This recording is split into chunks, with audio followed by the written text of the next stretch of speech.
کملی والے دیاں گلاں پڑھیا کر، ایک بزرگ کی نصیحت جس نے میری سوچ بدل دی۔ ایک دن میں سفر میں تھا، راستے میں ایک بزرگ نظر آئے، ہاتھ میں ایک چھوٹا سا تھیلا لیے سڑک کنارے خاموشی سے کھڑے، شاید کسی سواری کے انتظار میں تھے۔ جس روڈ سے میں جا رہا تھا وہاں لوکل ٹرانسپورٹ نہیں چلتی، موٹر سائیکلیں اور گاڑیاں گزر رہی تھیں، مگر وہ سر جھکائے اپنی ہی سوچوں میں گم تھے۔ میں ان کے قریب جا کر بریک لگائی، سلام کیا اور لفٹ کی پیشکش کی۔ وہ خاموشی سے میرے ساتھ سوار ہو گئے۔ سفر کے دوران ادھر ادھر کی باتیں ہوتی رہیں۔ میں محسوس کر رہا تھا کہ ان کی سادہ طبیعت اور مسکین صورت کے پیچھے ایک بڑی شخصیت چھپی ہوئی ہے۔ ان کے انداز اور باتوں میں وقار اور سکون تھا۔ چونکہ مردم شناسی کے کچھ جراثیم شاید وراثتاً ملے ہیں، مجھے اندازہ ہوا کہ ایسی سادہ طبیعت اور مسکین صورت کے پردے میں کوئی بڑی شخصیت پوشیدہ ہے۔ ان کی باتیں میرے دل و دماغ میں ہلچل پیدا کر رہی تھیں۔ میں مختلف باتیں بہانے سے پوچھتا رہا، مگر وہ جواب دیتے رہے۔ وہ ہر بات کے بعد اللہ خیر ضرور کہتے تھے۔ شاید یہ ان کی عادت تھی۔ تقریباً 20-25 منٹ کے بعد انہوں نے مجھے ایک بستی کے قریب لکنے کو کہا اور اتر گئے۔ چلتے ہوئے انہوں نے کہا، اللہ خیر پتر، مہربانی پتر، اور آگے بڑھ گئے۔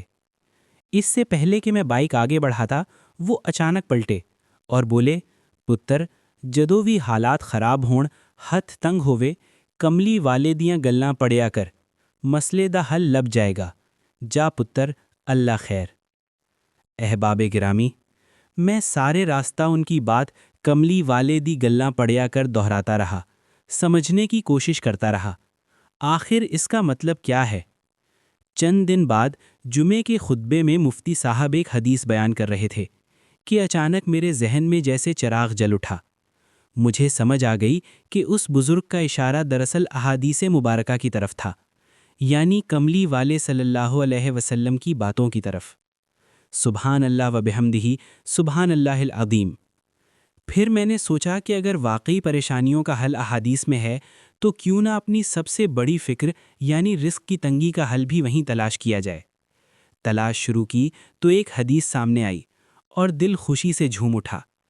سیدنا انس رضی اللہ عنہ سے روایت ہے، رسول اللہ صلی اللہ علیہ وسلم نے فرمایا، جس شخص کو یہ بات پسند ہے کہ اس کی روزی میں فراخی اور اس کی عمر میں تاخیر یعنی اضافہ کیا جائے تو اسے چاہیے کہ صلہ رحمی کرے۔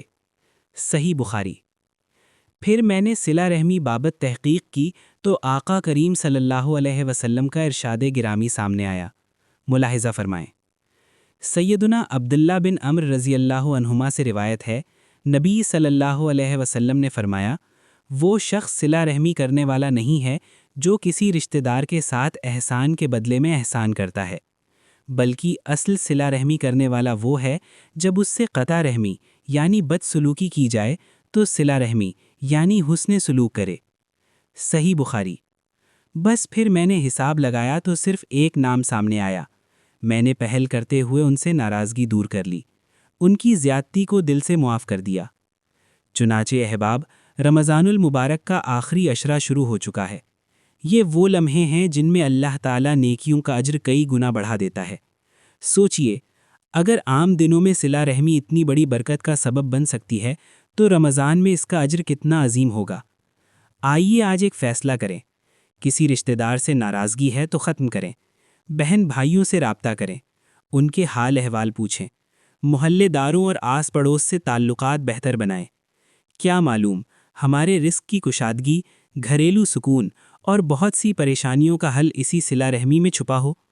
تو پھر ہمت کیجیے، انشاءاللہ ہمارے تمام مسائل اور پریشانیاں بالخصوص رزق کی تنگی اور روزگار کی تنگ دستی دور ہو جائے گی۔ اللہ ہمیں رشتوں کو جوڑنے والا بنائے، توڑنے والا نہیں۔ آمین۔ آخری گزارش، یہ تحریر سب کی بھلائی کی نیت سے لکھی گئی ہے۔ آپ بھی بھلائی کی نیت سے شیئر کر دیں۔ شکریہ۔ چینل صدائے ظہور کو سبسکرائب اور ویڈیو کو شیئر کریں۔ جزاکم اللہ۔